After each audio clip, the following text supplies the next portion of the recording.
ऐसा नहीं कि आप पाप कर्म करते जाओ, गंगा नहाते जाओ, नरक जाओगे, दुर्गति होगी।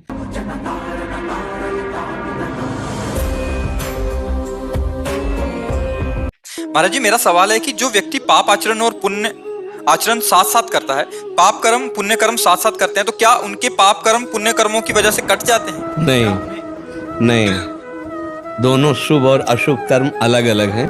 भगवान के वचन है, अवश्यमेव भोक्तव्यम कृतम कर्म शुभा अशुभम।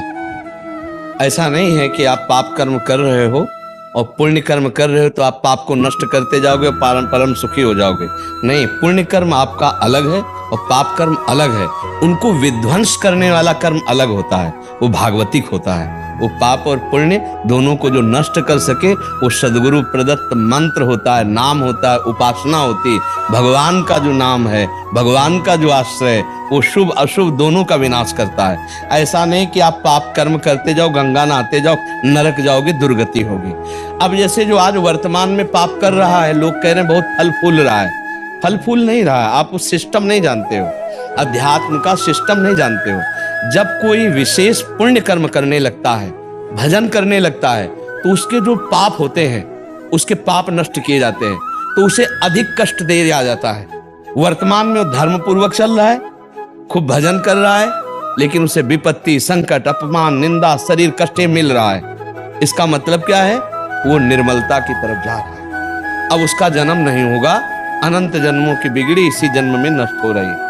एक आदमी खूब पाप कर रहा है मनमानी, और जो खूब गाड़ी से चल रहा है, खूब वैभव, खूब वर्तमान में वो पाप कर रहा है। अब पूर्व का पाप और वर्तमान का पाप जब मिलेगा तो एकदम फ्यूज हो जाएगा, नष्ट हो जाएगा। लोगों को लगता है पापाचारी, नरक गति जाने वाले, कर्म करने वाले कितने मौज से हैं और धर्म में चलने वाले कितने कष्ट से हैं। अध्यात्म के रहस्य को न जानने के कारण वो ऐसी गलती कर बैठते हैं कि पापाचरण में सुख है और धर्म में चलने में दुख है, ऐसा वो समझ जाते हैं। इसलिए पाप और पुण्य दोनों अलग अलग कर्म है। ऐसा नहीं है कि पुण्य कर्म से हम पाप कर्म को नष्ट कर पावे। नहीं, पुण्य का अलग भोग मिलता है, पाप का अलग मिलता है, और इन दोनों का विनाश करने की सामर्थ्य भगवान के भजन में है, भगवान की सेवा में है। जो भगवान नाम निरंतर जपता है, सच्चे भाव से रहता है, पापाचरण नहीं करता है, उसका भजन पुण्य और पाप दोनों को नष्ट करके निर्मल भगवान के आनंद, भगवदानंद की प्राप्ति कराता है। पुण्य का अलग फल है, पाप का अलग फल, इसलिए होश में।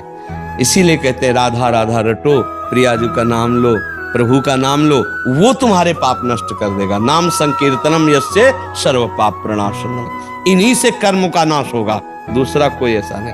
अहम त्वाम सर्व पापेभ्यो मोक्षयिष्यामि मा शुचा, मैं तुम्हें समस्त पापों से मुक्त करूंगा, मेरी शरण में आ जाओ। पुण्यों की ताकत नहीं है कि तुम्हारे सब पापों का नाश करके तुम्हें निर्मल कर सके। पुण्य एक अलग कर्म है, शुभ कर्म, और पाप एक अलग कर्म है, अशुभ कर्म है। दोनों का अलग अलग फल मिलता है।